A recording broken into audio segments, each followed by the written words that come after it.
So my question to you is, thinking back to little Ava in Linwood, California, what was your favorite toy or activity as a child? It's easy. Right. First of all, thank you for having me. Mhm. Happy to be here with you. Um, Hands down, Barbies. Now, let me clarify. Not just any Barbies, all the Barbies, all the cars that we would make ourselves. We had one car. I have two sisters, so there are three of us. My mother could only afford one car, one Barbie Corvette. I'm the oldest. Of course, I got it. But I can't leave my sister's Barbies without cars. So we would create cars out of shoes because they make great shoes. And then we graduated to skates because they had wheels.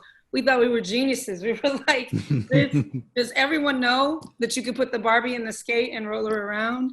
We would cut their hair, dye their hair, put makeup on them using ballpoint pens, create more mascara, full stories. And as I look back, it was really intricate storytelling all day, building the worlds, building the sets, rehearsing the stories. I mean, nuts, like a lot was going on.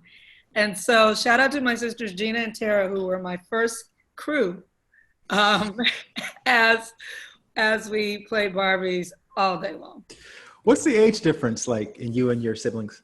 You know, it's so funny you asked that because I was just talking to my mother about that yesterday, 24 hours ago. My mom said she was looking at some old pictures during quarantine, and she said, I forget how much older you are than them because in these pictures, they're littles, and you're like a girl. And I said, it just never felt like that was that big an age difference, but it's actually, and I said, oh, so is it 3 years? It's so funny. You never think about that. But three And years when you're a kid is like massive, right? it's not 3 years, it's 5 years. Oh, I wow. thought It's it was, 5 years. I thought it was 3 years. I said, yeah, we're like 3 years apart. My mom said, you're not 3 years apart from Gina, you're 5 years. I said, no, we're not. We got out calculators. I said, that's not true. Literally, she said, Ava, I had you. I understand you know a lot of things, but I know when I had my children and you're 5 years apart. And so we're 4.5 years apart, depending on the year, on the month. But yeah, that was a big difference. And then my brothers and sisters, my brothers, I think she had them when I was 15 and 16.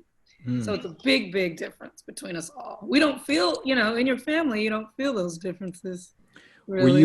Were you a typical oldest sibling where you kind Yeah, of took a leadership role and yeah. taught them the ways of the world and all of that? Yes, we were latchkey key kids, me and my sisters. My mother, before she met my father, he was not my biological father, but he was my spiritual father, my father. Before she met him, when I was, I think, maybe 6, it had to be older than that, maybe 8. Um, she was a single mom, and we would walk home from school literally with the key around my neck. And I said, my mom, what was the thing with the key around the neck? Like, latchkey kid, couldn't a kid keep it in the backpack? Like, did it have to be so typical? She said, no, everyone put the key around the neck at the time. So anyway, very stereotypical latchkey kid, key around the neck. And I would walk my sisters and I home, and open the door. We would clean up until my mom got home, maybe 3 hours later. And so that just instilled in me the leadership quality, whether or not I wanted it or not. And so, yes, I was very much the typical older sister. I fell into the tropes, the Did, stereotype. did you and Gina and Tara all go to St. Joseph's? Gina, I went, good research. Come on, brother, research the interview. Um, I love St. Joseph and went to St. Joseph's. Was the homecoming queen, student body president at St. Joseph's, overachiever. Gina went, lasted 1 quarter and was like, I hate this place. I'm not going. That's Gina. But you She's know not, why? she's Because not, everybody compared her to you. that's And right. that was my experience with my brother. Really? Oh, you're not the oldest? He's 11 months older than me. Oh, So wow. I was always in the shadow. I hated it. Well, then you two are like Gina and Tara because they are 11 months apart and they're Oh, kind of like wow. twins. They're so, Irish twins. Yeah. they really are. Mhm. And but with me and Gina, by the time she got to she lasted. And some kids would go in and suffer through that whole experience. she's so clear-minded. Within the first quarter, she said, I'm out of here. I'm not going here. And ended up going to another public school, which was a big thing in the family, public school. Because my mother worked so hard where we lived. She felt like the Catholic schools would protect us a little bit more, and was really worked hard to make that happen. So when my sister Gina broke from tradition, and it was a family scandal. What was she afraid of? What was your mother afraid of? Just our neighborhood, our neighborhood. And, just felt like her girls would be watched more diligently by nuns. And she was correct. So it was a strict environment, and that's what she wanted for us. And that's what we did. So you're coming up, and what are you thinking about in terms of what you want to be when you grow up and all of that? Because I know I read somewhere that you got a special gift when you were graduating from the 8th grade. My godmother Charlene gave me a briefcase. I apparently wanted it. I apparently had asked for a briefcase for my birthday when I was in the 8th grade. That's challenging for me to wrap my head around, that was what I was asking for. But I have to admit that's, I guess, who I was, a super nerd. But I asked for a briefcase. And yeah, I always laugh and say I really, really thought it was a few short steps to the courtroom. Like, I had the briefcase. What else do you need? I'm clearly knowledgeable about the law, and I'm going to make this work. Obviously, I was in the 8th grade. I knew nothing, but I really thought law was for me at that time. And that lasted, I don't know, maybe a couple more years. I think I was really just interested in helping people and winning at that time. Right. And the fact that this is basically the Los Angeles area, I know a lot of people who grow up in, the hood or wherever that's away from Hollywood. Sometimes they never go to that part of town, or they never go to the beach. Yeah. What was your experience like with Hollywood at the time?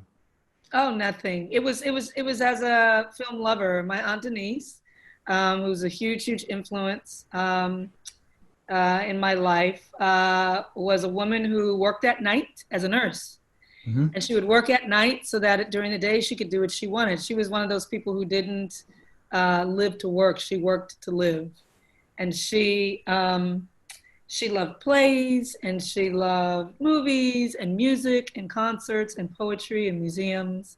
And we would go out in her little red Volkswagen through the city and explore things. She wasn't a big beach nature person. She was big into the arts and culture. And she grew up, born and raised in Compton in South Central.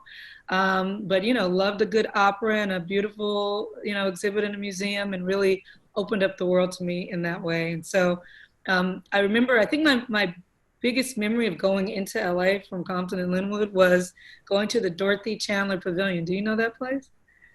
Where is it? It's downtown. It's downtown, where basically it's like the only place where there's plays.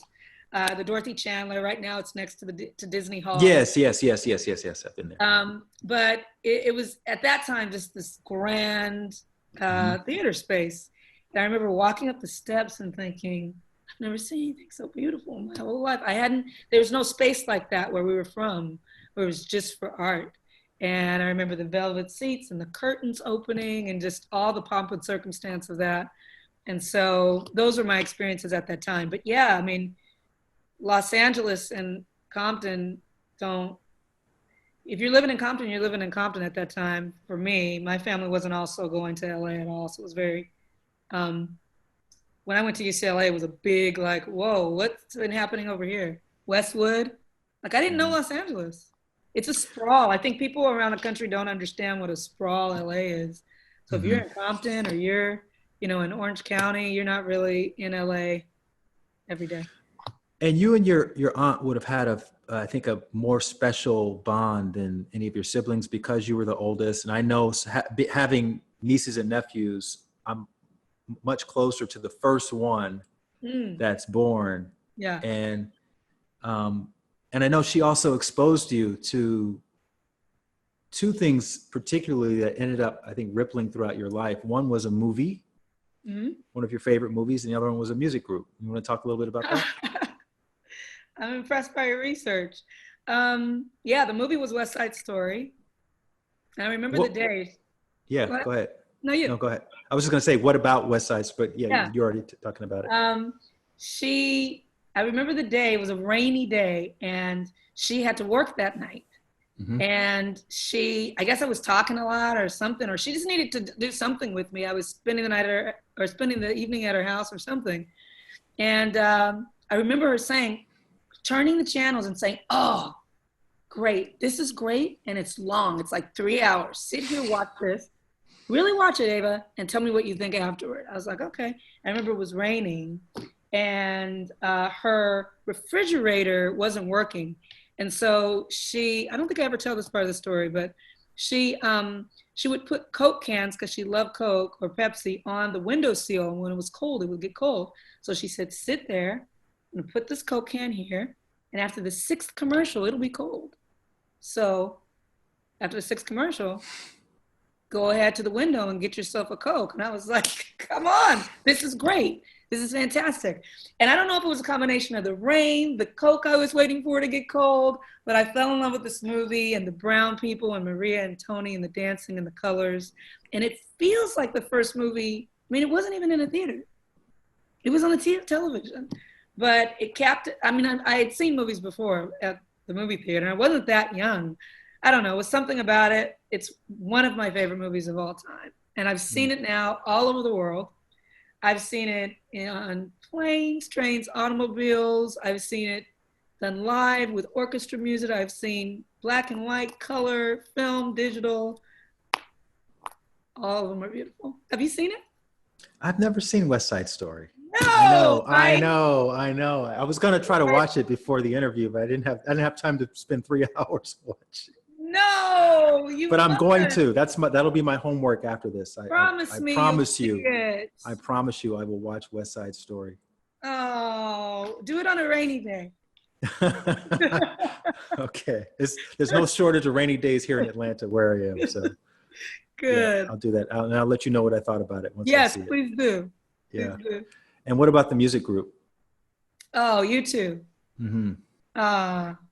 You know what? I have to tell you a story that I haven't told anyone about this, because it just happened. I don't even know how to put it into words how I feel about it, but I love U2, and it was my Aunt Denise who introduced me to U2. And growing up in Compton, Linwood, Long Beach, U2 is not what people are listening to. Right. And I listened to all kinds of music, but the U2 piece of it, she got me into it because she took me to I believe it was my first concert. It was an Amnesty International concert, and there were a bunch of people performing, and U2 was the finale. And I remember going to Amnesty International concert and getting a little booklet, I still have it somewhere, of human rights, right? It listed out the United Nations kind of, agreed upon human rights, Amnesty International Book of Human Rights. And it's a little booklet, and they were giving away for free at the door. And I remember thinking, wow, what is this? First of all, it's free. This is fantastic. Secondly, I don't know these things. Like reading it through and thinking, wow, these are the things that no matter who you are, we should all have in common. And just trying to think about it, it was such a huge moment for me. And then I'm watching all these groups, and my aunt had taught me one U2 song. And the reason why, the way she got me into it is because it was about Martin Luther King Jr., she told me. She's like, listen to the words of this song. It's called Pride in the Name of Love. And it's about, they're talking about Martin Luther King. I was like, they are? These white boys are talking about Martin Luther King? And so I listened to the song, fell in love with the song, and went to that concert. And then I was a goner. And I took a deep dive into U2. And this is slightly before they became mega famous, I think it's right before Joshua Tree, which is their landmark album. Mm-hmm. And cut to, I've seen them over 40 times live. It's ridiculous. You've met them. What's that? You've met them. Well, I'm getting to that. Oh, okay. Got to go through all the years when I'm just a pure super fan, knowing everything, loving everything. My first feature film I named I Will Follow, which is a famous U2 song. I couldn't afford, because I made that movie for $50,000, which is the amount of craft services, which is the food table at most movies. I made the whole movie for that amount. I couldn't afford the song I Will Follow, so I had somebody make make a song called I Will Follow. And anyway, I remember there was a LA Times review that said this, I think it was the LA Times, that said this movie is pretty good, except it has the unrealistic character trait of a Black woman who loved you too. I remember I was so hurt by that. The minimalization of our worldview in the article. So anyway, love you too. Went through the whole thing. Finally was introduced, was able to meet Bono. And you know, I met a lot of people. Like, I acted a fool. I used to be a publicist. No one phases me. You know, I remember meeting President Obama and feeling the weight of it, but also being able to hold myself together. I mean, I wasn't acting a fool. I met him. That was it. It was done. And my love of him in that group, it was never, you know, how some, you know, little girls or boys, they like a group because they think, oh, it's be my boyfriend or something. Like, I love them, his voice and what he said and represented. So when I met him, it was tied to my aunt who had since passed away. It was tied to my childhood, my growing up. When I'm sad, I listen to U2. When I'm happy, I listen to U2. So him standing in front of me, it was like a full circle moment. It was a full circle moment, but wait, there's more. Okay. I started to get like an occasional email that would go into my filter folder, into my spam, because it had letters on it. It was weird, and so there were these emails in my filter folder. One day I go in and there's like 6. And I'm like, who is this? And I'm reading it. And it has his real name, initials, not Bono. And it's Bono. And he's been emailing me, and it's months have gone by. All the blood drains out of my face. Your hero, your artistic hero, your emotional rock of music has been emailing you, and you have not responded. Anyway, I fixed that. I explained.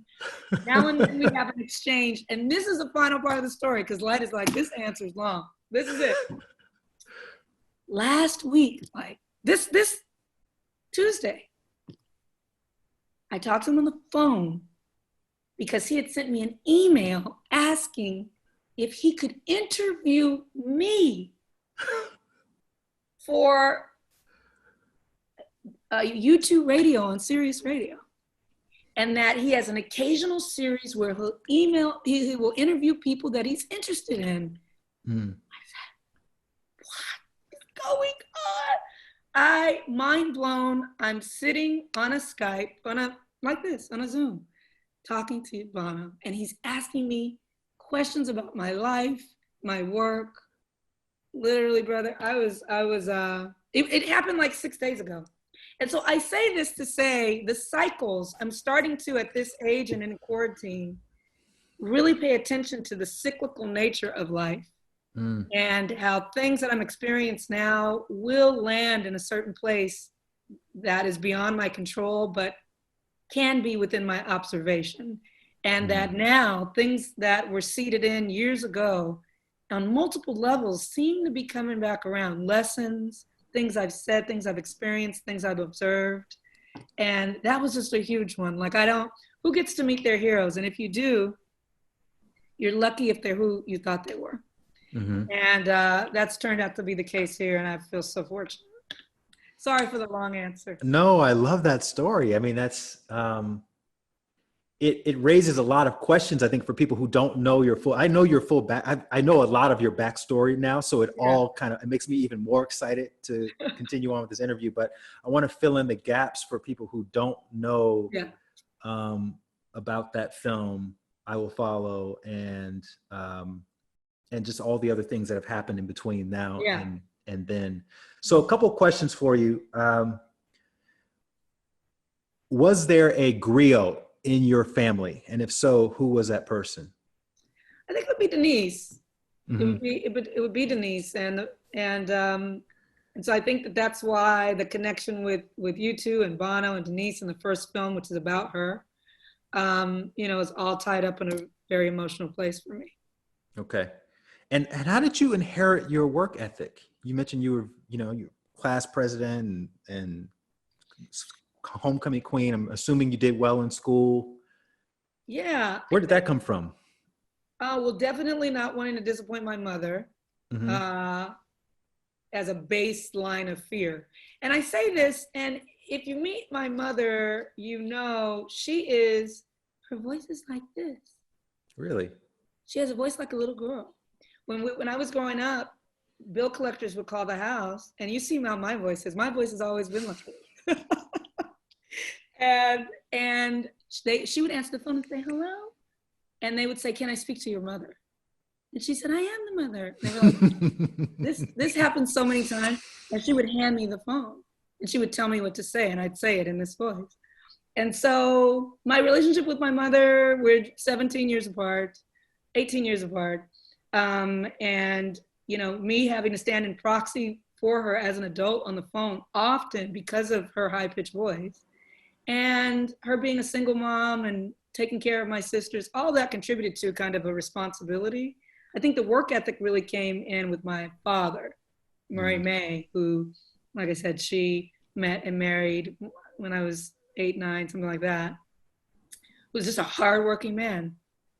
You know, I think that's why I truly, he's just a hardworking person.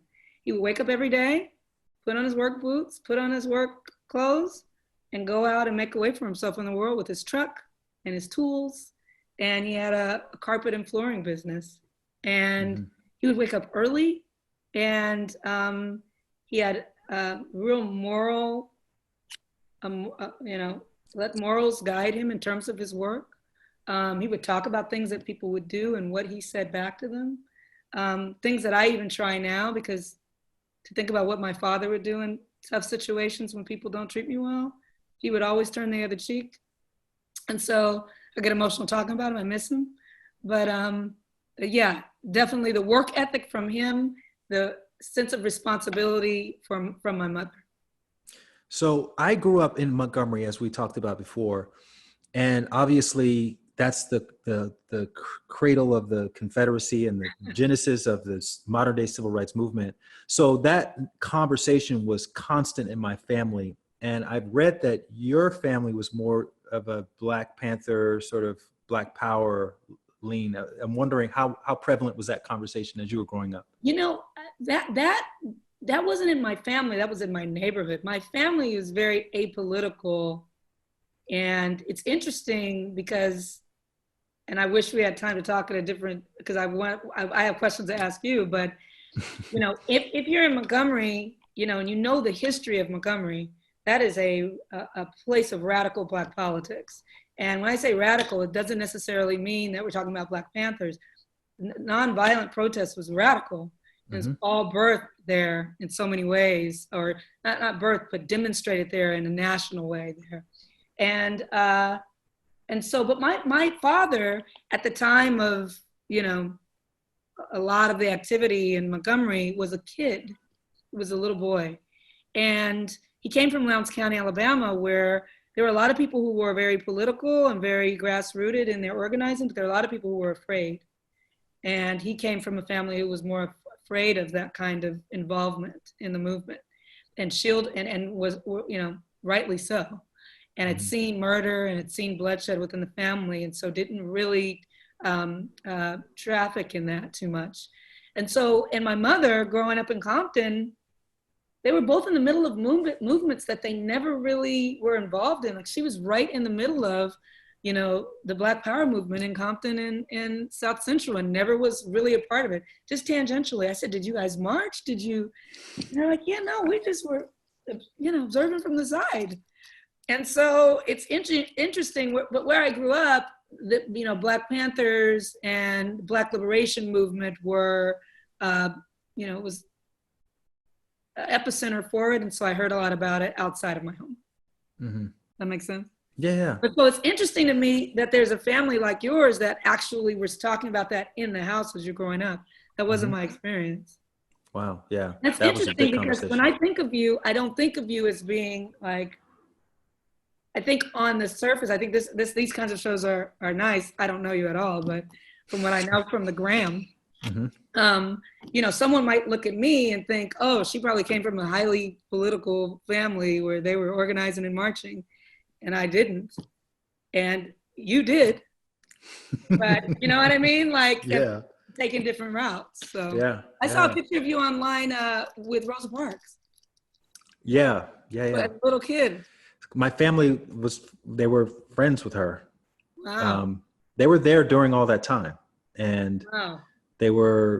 her and my grandmother were very close friends. Wow, that's incredible. Yeah, Wow. yeah. And it's one of those things where you and I are actually around the same age. So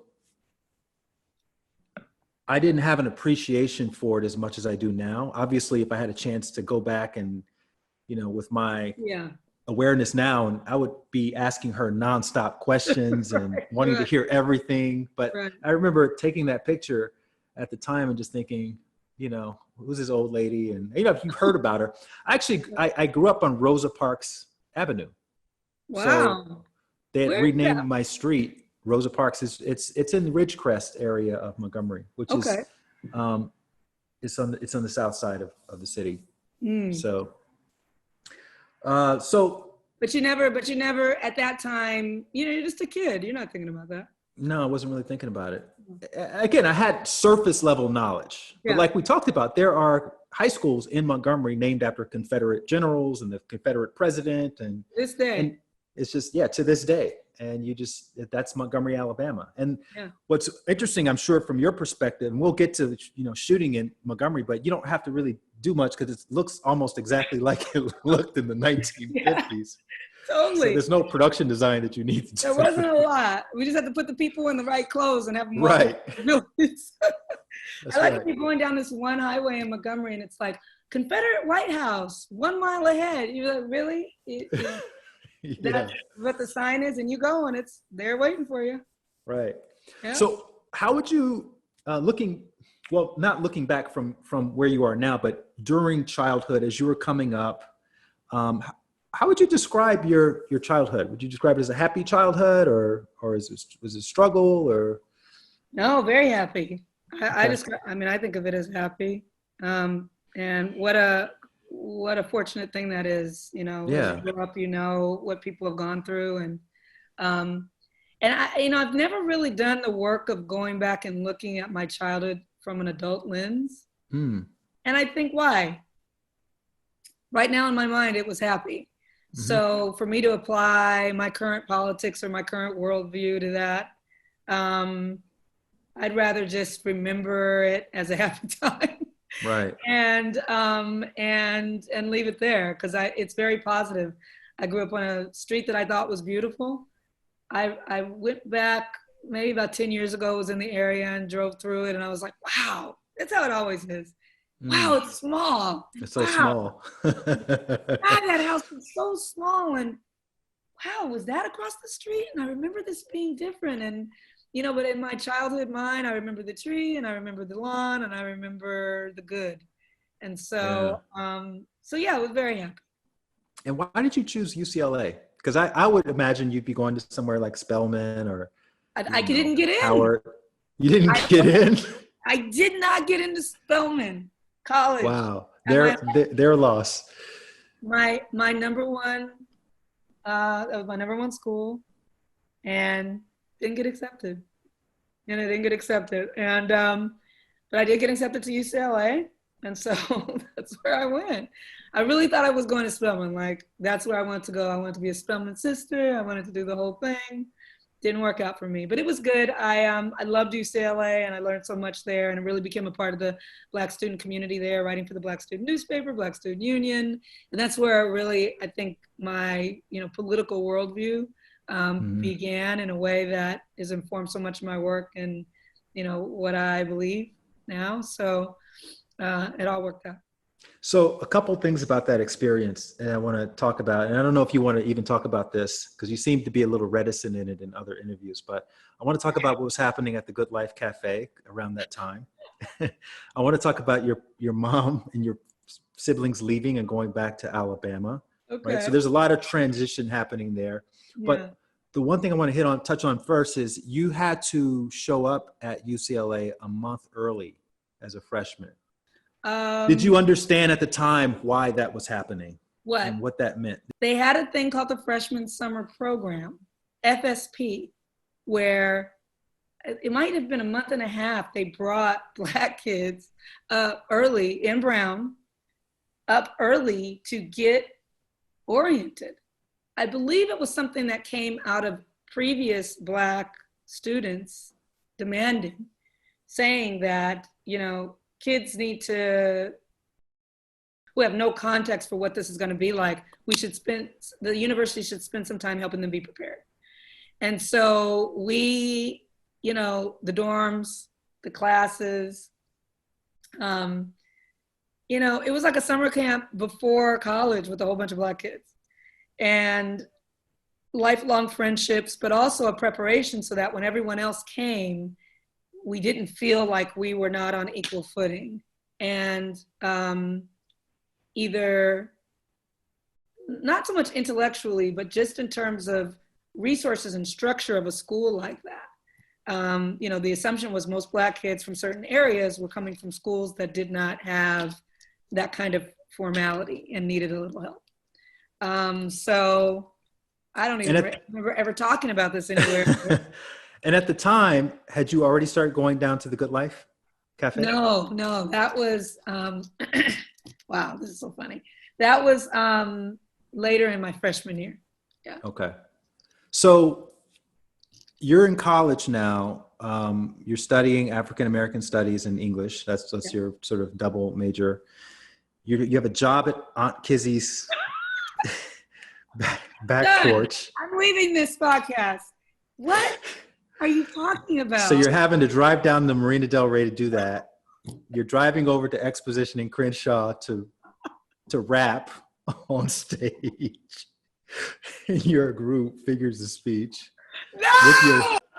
With your hit song, Don't Get It Twisted. Oh my God. This is crazy. Wow.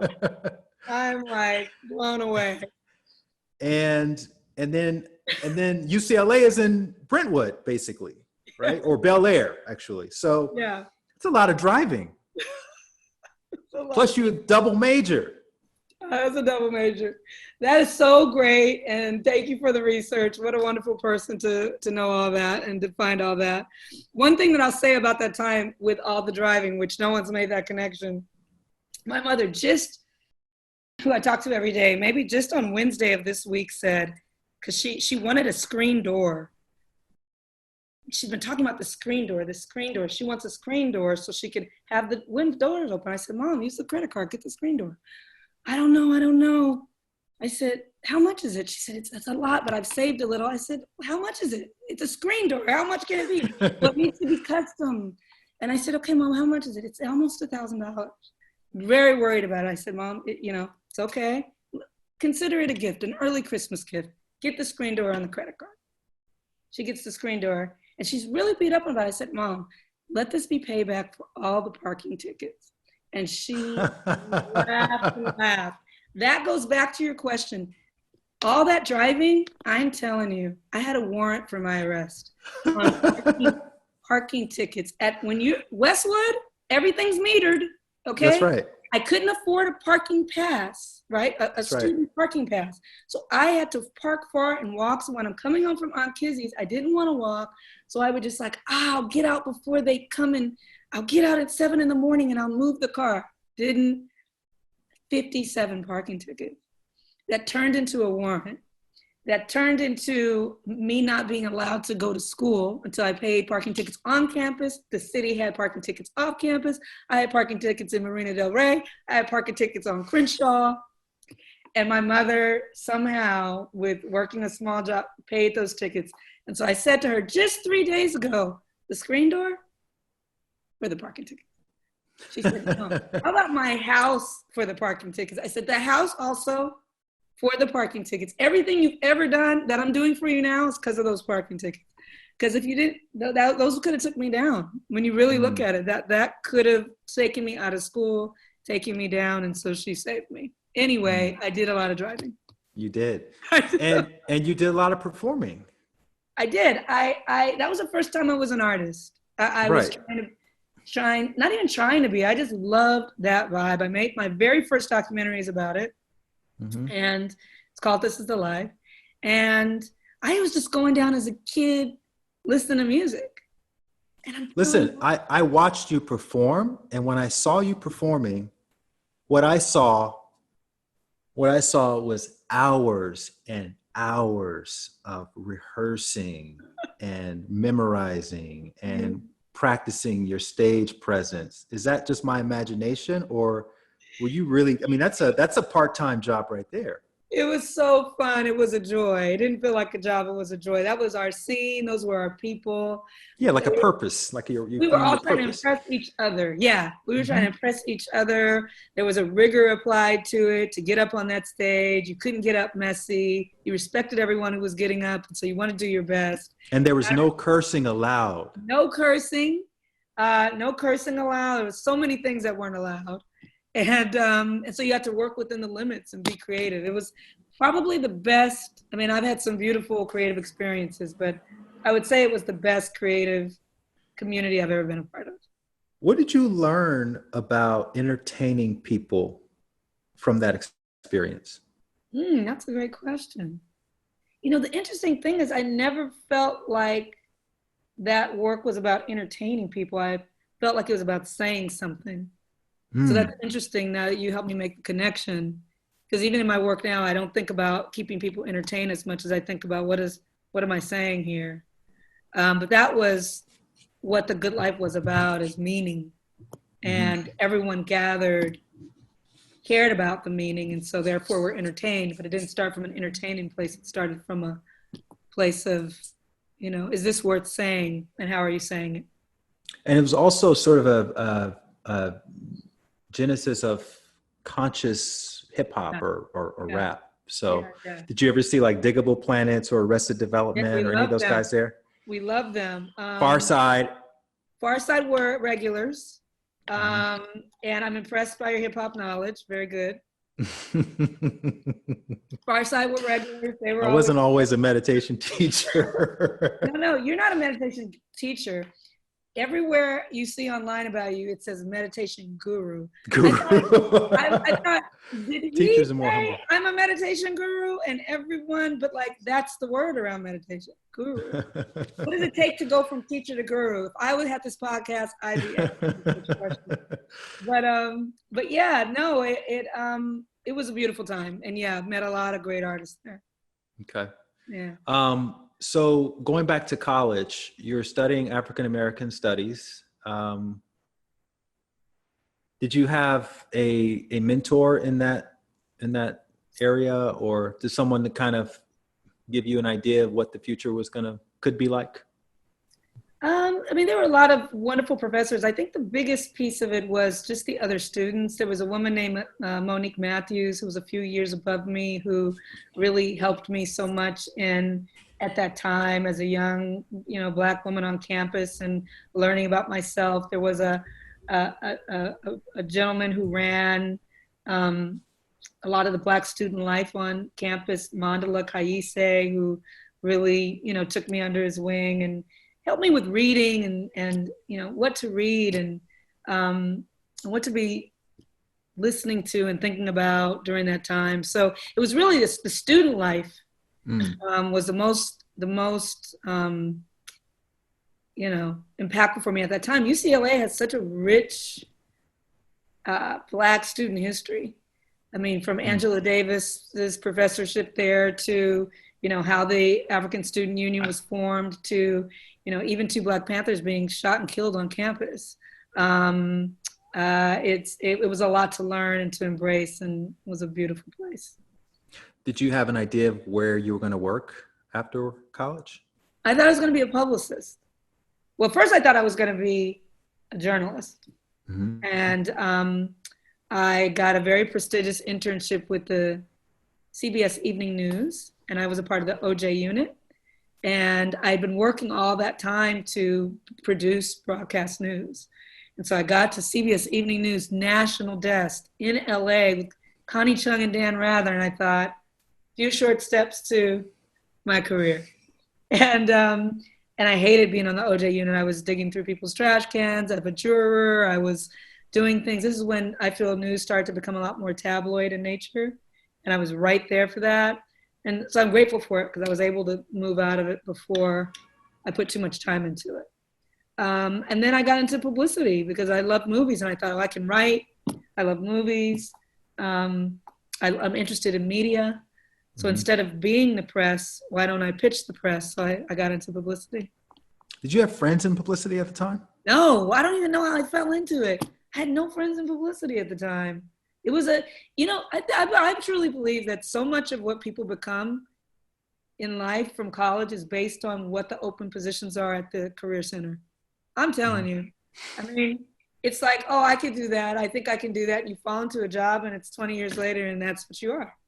Right. And so, but thankfully I was able to get into publicity in the movie industry, which I loved from Denise teaching me about movies. Mm-hmm. And so I thought I had the best job in the world. Were you still close with her at that time? Yeah, through her whole life. Yeah. Okay. Yeah. And so once you started working in publicity, I know you spent some years working for 20th Century Fox, and then you opened up your own agency. What did you become known for in the industry? Like if your name came up in a conversation, what would be the associated reputation? Yeah, Black or young. I was 27 when I started my agency. So I got anything that was for kids and young people, 27, but I was the youngest doing it. And so they're like, oh, she's closest to knowing what the heck you can do with kids. And Black films. Mm-hmm. Yeah. What about more on a personal level? Were you easy to work with? Did you have a reputation for being like thorough, or hard worker? I think so. Thorough, hard worker. I was just saying to someone on my array team the other day, we have to be, actually someone I was interviewing, I said, we have to be, this is a non-Black woman who I was interviewing for a job at Array, which is my current company. And I said, as a Black woman-led company, our work has to be more excellent than everyone else, not because we want it to be or we dislike it that way, but we don't get second chances like our white male counterparts. So that's the way that we work. Everything's buttoned down. Every email is spell checked. Everything is, better than everyone else is the way that we try to work. And so I recognized that I had to do that from an early age. When I opened my agency at 27 as a Black woman, just to be even taken seriously, my stuff had to be better than everyone else. So that's how we work. I think it's unfortunate. I think we should have the opportunity to be sloppy and half-assed like everybody else. Chris Rock has an interesting, you've probably seen his interview or bit about this. He was saying that Major League Baseball didn't become less racist until Black players didn't have to be perfect anymore. They could have mediocre players and it was okay, right? Right. And before that, though, everyone had to be like the pinnacle of excellence. Yeah. That's good. Very true. Yeah. So, I was a victim of that, but embraced it. And, I see, though, that is what that's cost me, in terms of the extra time, the extra stress, the extra diligence, when that time could have been used for life and other things. Mm-hmm. And so I think in some ways, a lot of good came from it, but it's unfortunate that we feel like we have to do that and perform in that way. So now that we're into adult Ava life, I'm curious, with you running your own agency and you're doing over 100 movies and all that, and we'll get into the filmmaking stuff in a minute, but what were your sources of balance at the time? Had you taken up meditation? Had you, done yoga? What were you doing to release the stress? Nothing. I was just working. It hasn't changed much, to be honest. I mean, I am more thoughtful about it and I create a bit more room than I did before, but I was talking to a friend who's known me for a while and says, you're getting better. You're getting better than you used to be. And I think I'm on a journey. towards kind of just living life differently. But I'm not there, and I didn't do it for a long time. People always ask me, that's always a big question at the end of like quick interviews. How do you create balance? Like for the women's magazines, Glamour, Harper's Bazaar. Tell me about balance. Sometimes I'll be honest and I'll say I don't have any. Sometimes I'll say, oh, I hike and I do whatever. But really, the truth is, I've not lived a balanced life. I've embraced my work because I've loved it so much. And I felt like this makes me happier than anything else. So why do I have that balance? It's not balanced if I'd rather be at work than be at home, right? What I wasn't doing is trying to understand why didn't I want to be at home, right? Why didn't I want to be with myself? Why was it better to be in control and in charge on a set and not be home? And so those are the things that I've been working out over the past few years. And there was a life event that happened around 2003 that kind of slowed you down a little bit with your aunt. Denise, yeah. Denise was diagnosed with stage 4 breast cancer. And, nothing changes your view on life than being in the room with someone when they're told there's nothing else we can do. And so really went about trying to, make her as happy and comfortable as I could in that final, it was supposed to be 4 months. It turned out to be a year and a half. And you all moved to the beach or something like that? Yeah, together? we moved to the beach. She always wanted to live. She had lived at Buena Park at that time, which is no disparaging of Buena Park, but it's not by the beach. Sounds nice. Sounds great. Buena Park, California, but it's inland and it's it's not the beach. And I was a publicist at that time and didn't have a whole bunch of money, but I took what I could and I rented this house that I couldn't afford by the beach on the street. I don't know. I don't know if men are into this. I know that's a gender stereotype, but some ladies like to drive around and look at houses and neighborhoods and be like, oh, sure. Yeah. And so there was a street that she loved in Long Beach that we would just, throughout my life, we would drive around and we just loved this area. And so I got her house in this area, we rented it, and yeah, it was near the beach. And so those last months were there. I look back now and I see all the things I did wrong. It was less about where she was, even though it was really nice, and more about the conversations that I should have been having with her to help her prepare. I didn't know, I wasn't equipped to have those conversations. I just thought, let me do what I can. And it was really all material. Let me make sure she has the best food, the best apartment, the best view, because I was lacking in the other areas. But, you do the best you can at the time. And so, yeah, that was a few years of focusing on her and then trying to put life back together after she moved on. Well, it was also during that time that you found yourself on that Michael Mann set on that fateful day where you had a vision for yourself. You want to talk a little bit about that? Yeah, that was before. She was still alive when I was writing Middle of Nowhere, which ended up being my second film. It had a completely different story. It's funny. But I remember it was towards the end, and I remember I was starting to write the script and she was excited about the script being written, but by the time it was finished, she was really, really sick and couldn't really engage with it. And, but yeah, I was I was a publicist and I was working on a set of a movie called Collateral, which I really love that movie. And he was shooting in East LA, which wasn't far from areas that I knew and would be around growing up and so forth. And, it was a Tom Cruise movie with Jada Pinkett, Jamie Foxx, and Javier Bardem, and Mark Ruffalo. And so there's a lot of black and brown people before that movie. And I remember him shooting with these new cameras. I was like, God, what is this camera? It's a digital camera. And I was like, God, this is so fast. Wow, this picture's so clear. What's going on?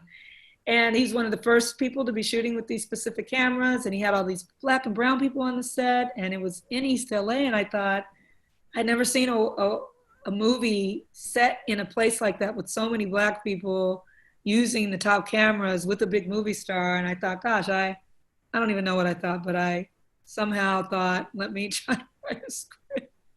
Let me try it. And so I did. And so that was the first time that I can recall being interested in being the storyteller. Did you get the Sid Field book, the classic screenwriting? It's right on my right there. I read every book to try to figure out how to screenwrite. Yeah. None of them worked. And you based that character, the main character, off of she was a registered nurse. Yeah, and I Will Follow. Oh, in Middle of Nowhere. No one, yeah. Yeah, she was a nurse. Was that after your aunt's position as a nurse? Yeah. You also mentioned Maxwell Air Force Base in that movie, which I thought was really cool. They were from the quote unquote the Gump. I caught that. You watched the movie. Of course. Then you saw the Montgomery references. I loved it. Yeah. Only someone who knows who's from the Gump will recognize the Gump. Yeah. Of course. So around Christmas holidays 2005, you decided to make a film. Did I? I'm like, what happened? What did I do? For $6,000, you decided to make a film. Yeah, that was This Is the Life. What is it? That was Saturday Night Life after your mom's the mom's trip to the 99 cents. Wow. Okay, so that was your first film. Okay, listen to me, sir. Those listening to this podcast need to hear me and say, this might be one of the most thorough interviews. See, I'm skipping. I'm doing my normal. This is my first film. This is right. No, that's not your first film. This is your first film. No. Yes. Because I want people to understand you didn't just start off making, these big films. Like you, and everyone that I've interviewed, they start off little baby steps. I'm going to try this. I'm just going to invest a little bit of my time here and there, and they're working really hard, and they're doing it while they're busy. So, yeah, that's important to share with people. So thank you. I was a publicist. I decided on my Christmas vacation I was going to try to make a film. I knew that I didn't have enough money to move because I'd heard or read in a book that every time you move, it costs money. Mm-hmm. It's called a company move. And so if you can stay in one place, then you can make something cheap, on the cheap. And so I made this. It was a story that my mom always told that I remember being a part of. That when we were little and she was depressed, the three girls, that she would grease us up with Vaseline all over, make our hair pretty, put us in pretty dresses, have us all matching, and take us to the store. And she did that at a time when she was very depressed because she knew when she walked around with her three beautiful, greased up, hair slicked down girls, that people would say, oh my gosh, your girls are so pretty. Oh my gosh, you're doing such a good job with those girls. And it was a boost for her at a time when she really needed it. So I made a short about that. And that kind of got me hooked. I took it to a film. I remember getting into my first film festival, the Palm Springs Short Film Festival. And I thought, oh my gosh, I'm in a real film festival. I was a publicist. I had done Sundance in Toronto, like the biggest festivals in the world. But getting into that little film festival with my own film that I wrote and tried to figure out how to direct was literally, I don't know when I've been as happy. And I remember taking off early on a Friday, driving down by myself to Palm Springs to show my short at the Palm Springs Film Festival. And, it's those little moments. People want to talk about, I want to direct, or I want to act, or I want to do whatever. And they want to be what they see, right? But the best moments are the moments when you're packing your car to drive to the Palm Springs Film Festival by yourself to show your first film. If you don't have those moments, then it doesn't feel as great when you get to the place that you see. You've got to embrace the steps. That's why I value the conversation, because you're reminding me of my steps. But you've got to embrace those steps and go through them and revel in them as you're going through them. Hear my voice in telling you that is the good stuff. When no one's looking, when no one cares that you're driving to the film festival, you know, because those are the moments when you can truly be free. When you're on the mic at The Good Life and it's just a bunch of kids rapping and nobody cares, right? Except you. All that stuff is getting you to the place that you know, need to be or will be. And so emotional thinking about it, but yeah, those were good times. I love that. How did you link up with Carl Bartels, your DP of that film? I know him. You too? Yeah, randomly through the meditation community when I was in LA. What? He and his wife, who live in Pasadena, were big into meditation. Is that true? And I knew he was a filmmaker or DP. I didn't know anything more about him. But until I saw the credits and I was like, wait a minute, I recognize that name. But I know as your first film, you must have known him. It must have been like a favor type of thing, or because he wouldn't have done it for, you know, he either did it for free or he did it for his rate, right? I don't know. I don't remember. I did not know him. Okay. I don't think I knew him. It's probably some of those things of a friend of a friend. It was one day. I think the person shot for 2 days. I That's remember so he was interesting. kind. I remember he was really nice, but I think it was a referral. And literally, wow. And had you met Spencer at that point yet? No, I hadn't Okay. met Spencer at that point. So that was cut by someone else. Okay. Another friend of mine who was a friend. It was an assistant editor named Sean. But yeah, Carl Bartels. Oh my gosh, I haven't heard that name. That's incredible. If you would have asked me before you said it, who was the DP, I would have had to really think. But yeah, it was Carl. Okay. Wow. Wait, So so when then you saw the credits, you didn't see that film? I didn't see the film. No, I couldn't find it. Because I have taken that. I was looking for I was gonna it. be like, you cannot find it. You cannot find it. I was gonna say, if he's found that film, I'm coming to where he is and confiscating the film. Wow, yeah, no, it's gone. It has been erased. It doesn't exist anymore. It does not exist. My mom was like, that film was about me. Why can't I? I said, I'm not even gonna give you a copy because it'll be on your Facebook page in short order. So yeah, it's gone. So I want to honor your time. So I have a few more things I want to get through because I don't want to miss anything important here. But you did a series of other shorts, documentaries. I guess you were learning the craft and investing a lot of your own money over those years. And you were also still working, still had your PR company up until 2011.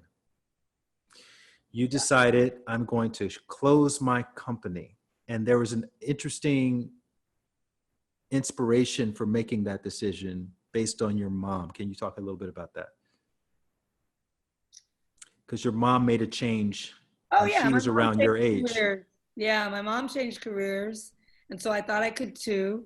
I'd made several films, but I still ran my PR firm. And when I won Sundance in 2012 or 11, I thought, this is my opportunity. I'm either going to make films full time or I'm going to keep doing this hybrid thing and I'm never going to quite be able to get to a place with the film. So, but my mother had set the precedent because later in her life, she had switched careers from working as a hospital administrator to a preschool teacher. And she always had wanted to be a preschool teacher. And so I saw how happy that made her to make that change. And she was in her 30s when she did it. So I thought, okay, there's some precedent in my own life for seeing that you can make a radical change from one thing to another, you know, as an older person. And you moved houses, you moved from Sherman Oaks to Beechwood Canyon?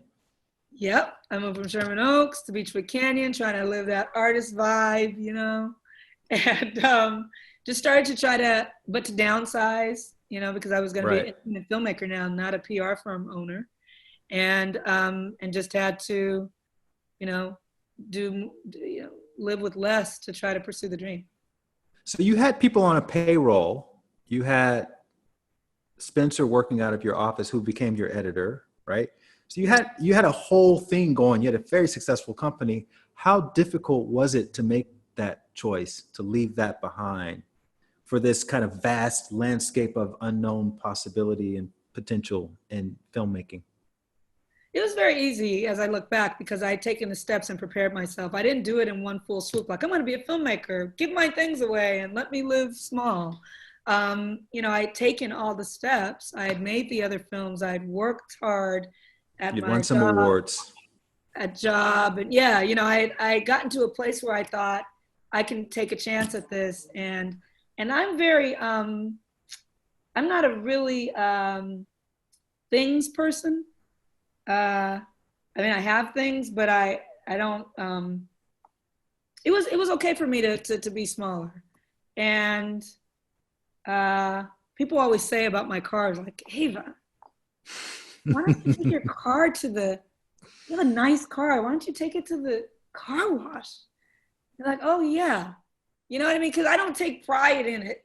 You know what I mean? Or it's like, don't you want some new clothes? Can if you ask them, they'll send it to you for free. And I'm like, oh, yeah, they can. I just don't think of those things. So the downsize was not hard, and then just to be a full-time filmmaker, that was the scary part, the creative endeavor of, can I support my family? Can I support myself? Is this going to work? Are people going to laugh? It was those things I had to get over more than the material things. But you had a really unique, and you could even say unfair advantage over other filmmakers. Not only were you an excellent filmmaker, right, in my own personal opinion, having watched several of your films. Thank you. But you understood what happens after someone completes their film. And that, and in doing so, you were able to create a distribution collective, which was a game changer for you as an independent filmmaker, right? And you were able to position the film, even small budget films, to optimize their box office potential. Can you talk a little bit about that? Yeah. Wow. Yeah. No, I saw that I would not be able to. I didn't believe anyone would distribute my work at that time. There's no Netflix. There's no none of that. It was just the big studios, and they weren't making small films about Black women's hearts. And so I decided to try to figure out how to distribute it myself, and was able to, with a group of people, come up with a model that we called Firm, and that's now Array. And we've continued to just distribute small films like the ones that I was making early on in a very grassroots, community-oriented way. We're 30 films in. I remember doing the first one thinking, will this work? And now it's 30 plus films and filmmakers that have gone on to make bigger films. And so, yeah, it was just about embracing independence and working outside of the existing systems. And not because you wanted to, just like I was saying before, wish I could be messy, wish I could just give my film to a studio and it gets distributed, but knowing that those structures were not really viable or available to me, you have to come up with another way. So that's what we do. You're also making and selling your own DVDs because you didn't want to license anything. You wanted to maintain ownership of everything. And that was a different approach as well. Yeah, that was a different model at that time. It's been harder and harder to stay independent in that way as you're making bigger things. And, you're taking, whenever I make a movie, I'm responsible for millions and millions of dollars. And so it becomes more difficult than my earlier work, all of which I own. When you make something for Netflix, you don't own it. And so having to come to terms with, your work and who owns it. I was talking to some friends who are fine artists. It's like, how does it feel to have your stuff hanging in someone's house? You know what I mean? Like, you worked hard, like this beautiful painting behind you, right? Someone made that. Mm-hmm. And it's theirs, but it's not, because it's behind you in your house. How does that feel? And the fine artist said back to me, well, how does it feel to make something and then it's in homes and on phones and on planes, and is it still yours? And really got me thinking about, the only thing that's mine is the making, is the experience of making it. And after that, it leaves you and it becomes something else. So I don't know how that fits in with what you asked me, but.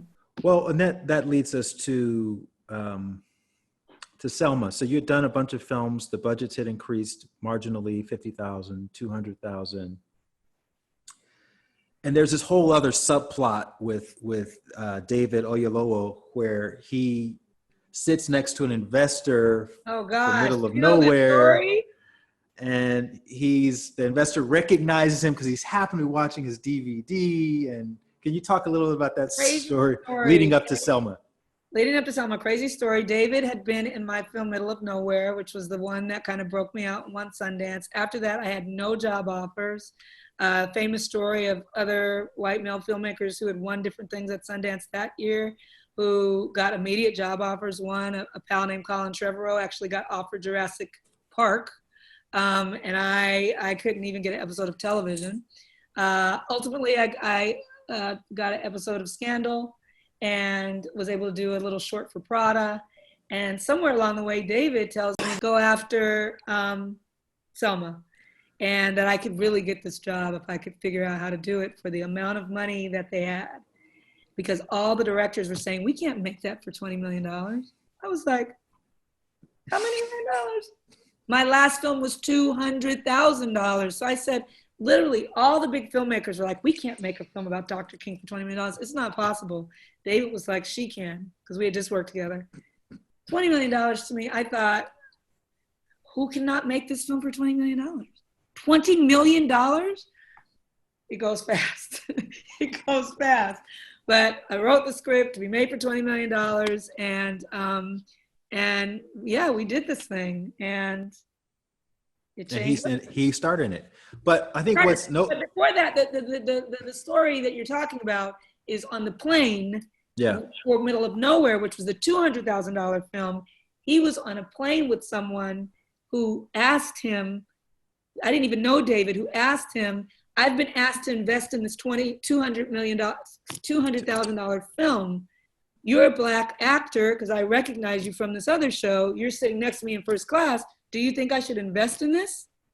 And he said, well, what is it? He says, this Black woman filmmaker, this woman named Ava DuVernay. He's like, oh my gosh, I just saw her on CNN talking about her new model for distributing films. Let me read the script. David reads the script, calls me, says, not only have I told this guy to invest in it, can I be in your movie? And that chance meeting on a plane in first class with this guy that he had, I did not know David, turned out for him being in my movie, him introducing me to the Selma people, and that chance encounter, is it chance? Don't know. Is it chance? That's the question. No, it's the answer. Changed everything. Right. And you were the perfect person, even though you were eighth in line or something crazy like that. Yeah. As a director, you were the perfect person because you had enough naivete to think you could do it for $20 million. Everyone else with sense said, there's no way we could do that. Period piece. Damn sense. And you had a track record of having to do films in 15 days and 5 days. And this film had to be done in 32 days to be released by Christmas. And you were familiar with the area. I mean, it's like, it couldn't have been more perfect. Couldn't have been more perfect. It was inevitable. But there was a snag. There was a small little snag. What? What, Light? What was the snag? What? That damn script. Oh. You weren't going to get credit. And that's a big deal as someone who's operating at that level. And you had to come to terms with that. Yeah, that's hard. That was really, really hard. That might be my biggest professional disappointment. Many people don't know about that. So I don't know what you've been reading, but you're really good at research. But yeah, I don't talk about that a lot. But it really hurt me that someone would take credit for something that they didn't do, especially because I put so much of my heart into that script and so much of my family into that script because it's from where my father is from. And my knowledge of Selma, my love of African-American history, my trying to make King a real person, you know, who smoked and was chubby and who, you know, acted a certain way when his friends talked about death and who didn't want to disappoint his friends, all things I knew about him that weren't in the script. I put all my Blackness in that script. Mm. And you brought women into the script. I brought women into the script. And both of those things are very important pieces of me, my identity, my family, my history. And so for that to be stolen where when that film at the end of it, I always turn it off. I don't watch it a lot, but now and then, I'm at a screening or something, I walk out right after my name. And that's really sacrilegious because I always stay and watch all my crew's names because we made it together. But right after my name is the man who stole the credit on the script's name. And I just, to this day, I'm not over it. Not over it. I don't know when I'm going to get over it. But it hurts me. It hurts my feelings. So that was what happened there. Well, thanks for sharing that. Yeah. I'm going to wrap up now. You've talked about desperation. And there's two ways to go with desperation. Do you remember what you said about that? Yeah. Can you talk a little bit about that? Yeah, I think desperation is, I call it like a smelly coat. It repels people. People don't want you to be desperate. They want you to be passionate. And there's a thin line between the two. Passion is propulsive. It's magnetic. It draws people to you. It's positive energy. It's an intention, but it's surrounded by positivity, right? Desperation is the same intention. You want the thing, but it is drawing a negative energy. Even if I go even further, it's actually not the same intention because I think desperation is more self-focused, and passion is more about the place where you're trying to go. Regardless, for ourselves, we have to discern whether or not we're in a place of desperation or passion. And I remember when I was trying to be a filmmaker, I wanted it so badly that I found myself being so desperate that people didn't want to be around me. They didn't want to engage with me. I know we've all come around people come around you, and it's just the need that's coming off of them is pulling at you that you don't even want to be around it. That doesn't attract people to want to help you. When you're passionate, where it's not a need, it's a want, it's a desire, it's a, wow, this person is gonna get there, let me help. Or let me at least encourage them or pray for them or whatever. That's what you wanna try to open up for yourself. And that is not just in career, that is in relationships. I've seen that again and again with, I have a good friend who just wants to be married and have a baby so bad. She wants it for herself so badly. She's becoming a certain age. This is her dream. It's not happening. And she's just too desperate. She's out there and people can feel it. It's like, it's too much. And there's a negativity around it, as opposed to just opening up and living life and accepting what comes. And so I just think in general, we just have to watch this because I think our culture leans towards promoting a sense of desperation. You know what I mean? Mm-hmm. Promoting a sense of you need these things to get to where you want to go, as opposed to stopping and saying, what do I have? How can I be happy right where I am? Doesn't mean you can't have a dream, but how can I be happy right where I am? How can I revel in the steps, right? Enjoy the steps. How can I take my time to get there and just have a more passionate relationship with yourself as you're going through it towards the dream. So, that's my philosophy. And I feel like it's magnified in places like Los Angeles too. So I'm so happy that you said what you said about the best part of your whole journey, or one of the best parts, was driving out to Palm Springs by yourself with your film to submit it to this festival. Wait, I can't let you knock LA. I'm not knocking it. I'm just saying I think it's magnified. There are a lot of beautiful things about LA, but just in terms of desperation, in my experience, I just noticed that people I think there's like a silent sort of judgment around what can you do for me in that scene, that industry scene in Los Angeles. That's true.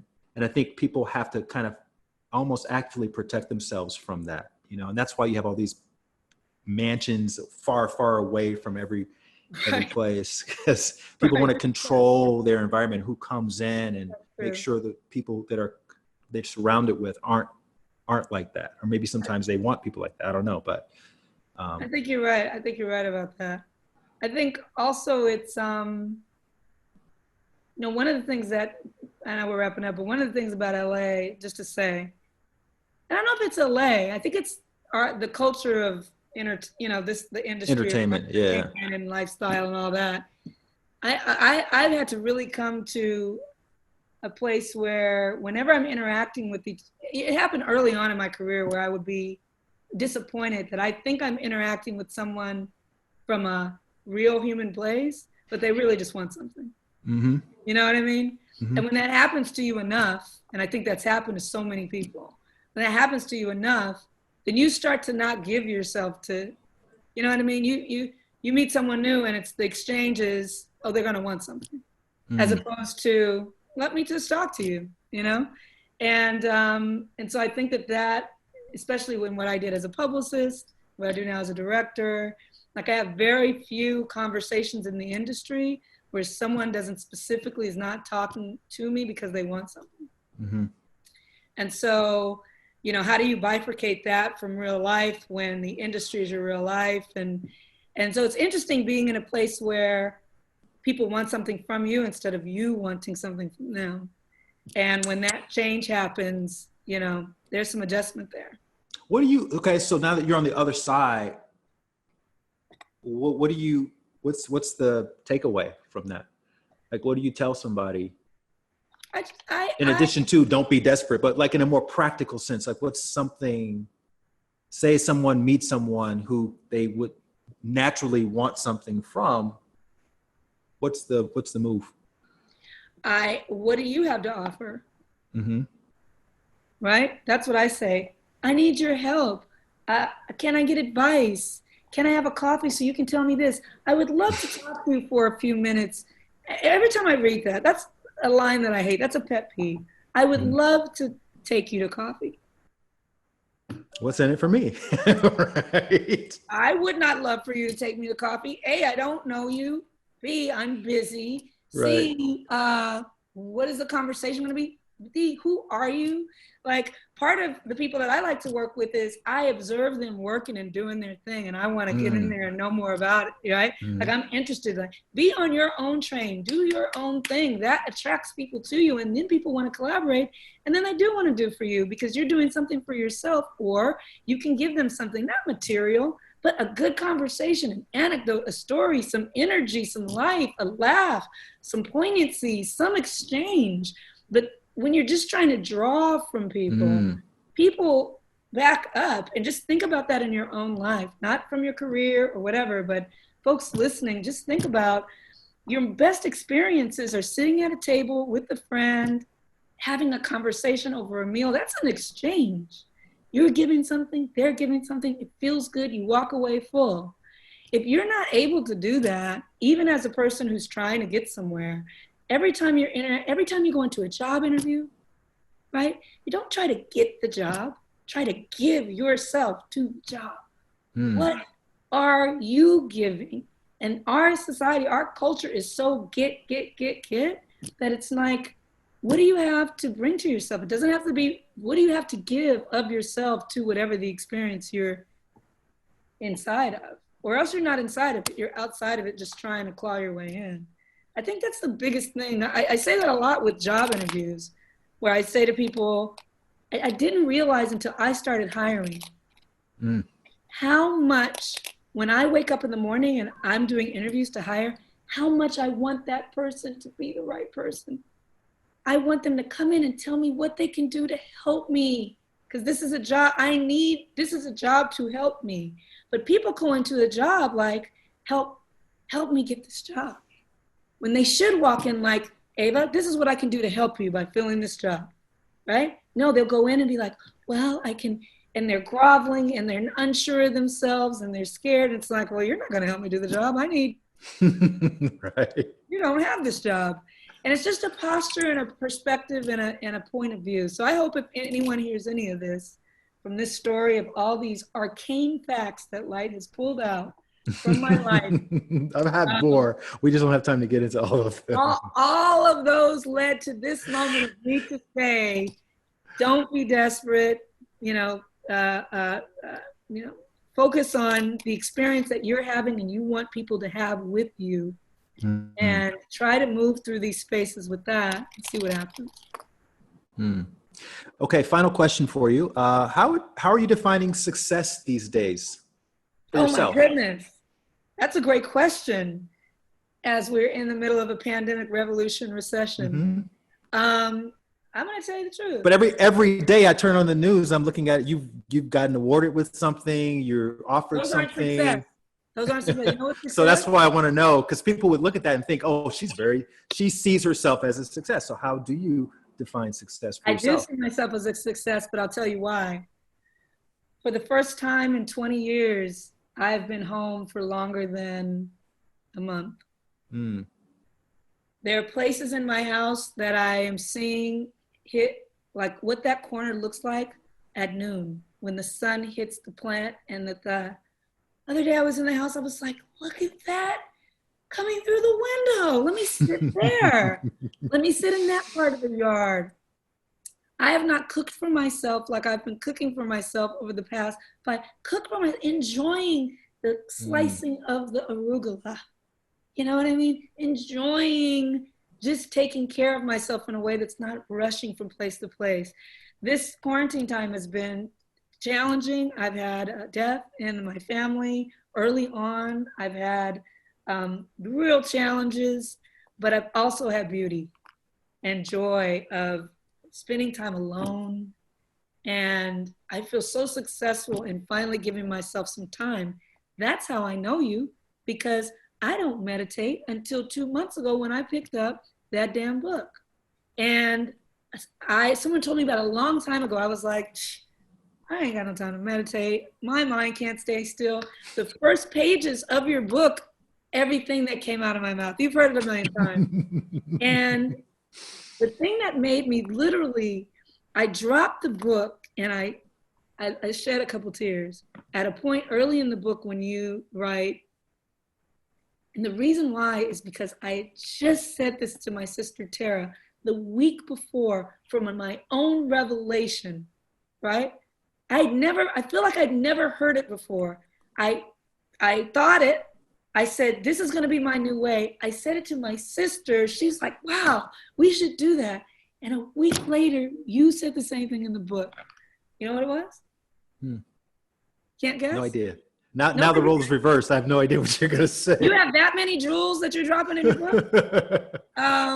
You said to not think about the fact that you have to do something, but the fact that you get to do something. Oh. And as an overextended person who over and over always hears, I have to do this, I have to go do this, I have that meeting, I have that, I'm on this deadline, I gotta go get this, I gotta go get that, I have to tell mom, I have to communicate this on the set where it's 13 departments and I have to serve all of them.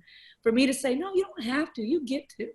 You are the one who gets to do these things. And that was such a big game changer for me when I thought it out of my own mind. And then you write it down in real black and white on a real book that I'm holding in my real hands. And I put the book down and I thought, when those cyclical things happen, you think, okay, this message is for me and this is a truth that you need to embrace. And so I feel very successful in having some time to think, some time to cook, some time to clean. I mean, I'm just really enjoying doing my laundry, right? Like, this is so nice. Usually I send it out. Now I get to fold my own clothes and just spend time with myself. And for someone who's been on the run for the last 2 decades, I feel very successful in the quiet and the solitude and my baby steps into meditation, which are horrible, but they'll get better. Have you given it a little test run yet? The meditation practice? Yeah. Or are you still theorizing about it? I'm still theorizing about it. I've read the book a couple times and I've been listening to, that's so funny that you know that people don't just jump in after they read it. No, I'm still thinking about it and I'm scared because I don't want to fail. So crazy, huh? But I've read the book a couple times now. I've been listening to the podcast. There's another thing you do, a meditation thing. It's online. I found it on Instagram, and trying to get there. Okay. I'll let you know when I hit it.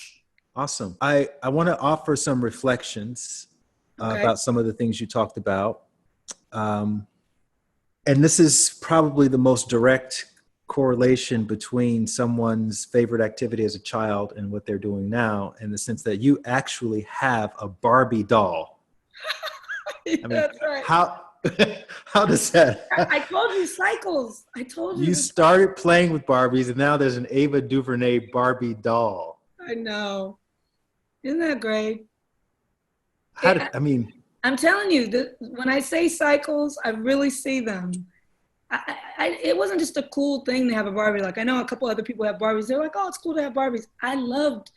What I'm telling you is I loved Barbies.